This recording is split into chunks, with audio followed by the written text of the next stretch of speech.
I'd also like to make another announcement before we get into the subject of today's program.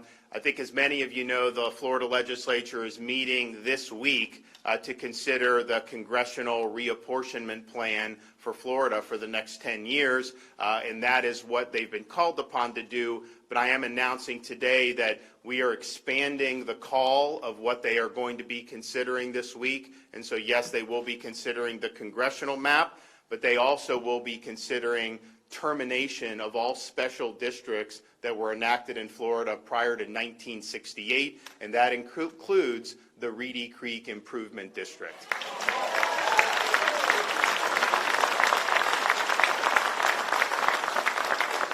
And I want to thank Speaker Sprowls and Senator Simpson for not only working, obviously, for the reapportionment, but for stepping up and making sure that we make the sunset or the termination on those special districts happen, which I think is very important. To Lake Nona, is the state considering taking some of those incentives away from Disney?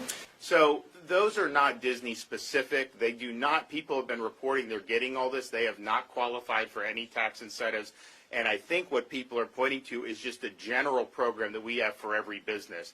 Now, others have pointed out in the legislature some of the things that are really unique to Disney over many, many decades, where they have gotten essentially this one corporation put on a pedestal and treated differently, not only than other business, but even on other theme parks. And so that is something I know that they're scrutinizing, but there are no special tax breaks that are Disney specific that we would contemplate.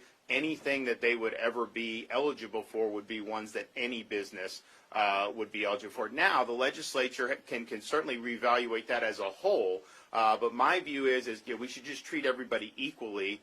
We shouldn't let one company have their own set of rules compared to everybody else. And I think they've been able to sustain this because they've had a lot of clout for many, many decades. And I think now, with seeing kind of what's happening, and it's not just opposing a bill, I think it's demagoguing the bill, but then also these videos with these people out in California who are working very high up in this company. The stuff coming out of their mouths is unbelievable, that they view their programming as a way to inject a lot of these topics into programming for very young kids. And I think I can tell you, as a parent of young kids, that is not what I want to be seeing, them talking about pushing an agenda, an ideological agenda.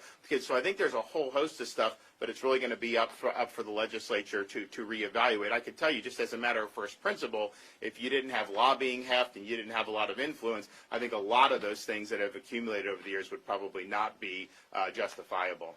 You know, we signed the Parents' Rights in Education bill. It's interesting when, like, a Disney-owned ABC would put that out on tweet. They'd say, Governor DeSantis signs bill to prohibit instruction in sexual identity and gender identity in some grades. Some grades. Why would they say some grades instead of K through 3?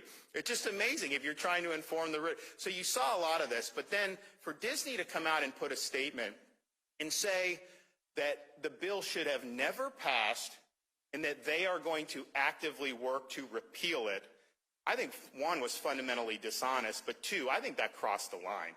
This state is governed by the interests of the people of the state of Florida. It is not based on the demands of California corporate executives. They do not run this state. They do not control this state. I also thought it was interesting. I talked to the Speaker of the House yesterday afternoon, and he said Disney never called him while they were putting this through the House. They didn't seem to have a problem with it when it was going through. If this was such an affront, why weren't they speaking up at the outset? And yet they won't. And then for them to say they're going to actively work to repeal substantive protections for parents as a company that is supposedly marketing its services to parents with young children, I think they crossed the line. And, people ask me, kind of about, their posture on the bill. I said, you know what? If we would have put in the bill that you were not allowed to have curriculum that discussed the oppression of the Uyghurs in China, Disney would have endorsed that in a second. And that's the hypocrisy of this. And, we're going to make sure we're fighting back when people are threatening our parents and threatening our kids.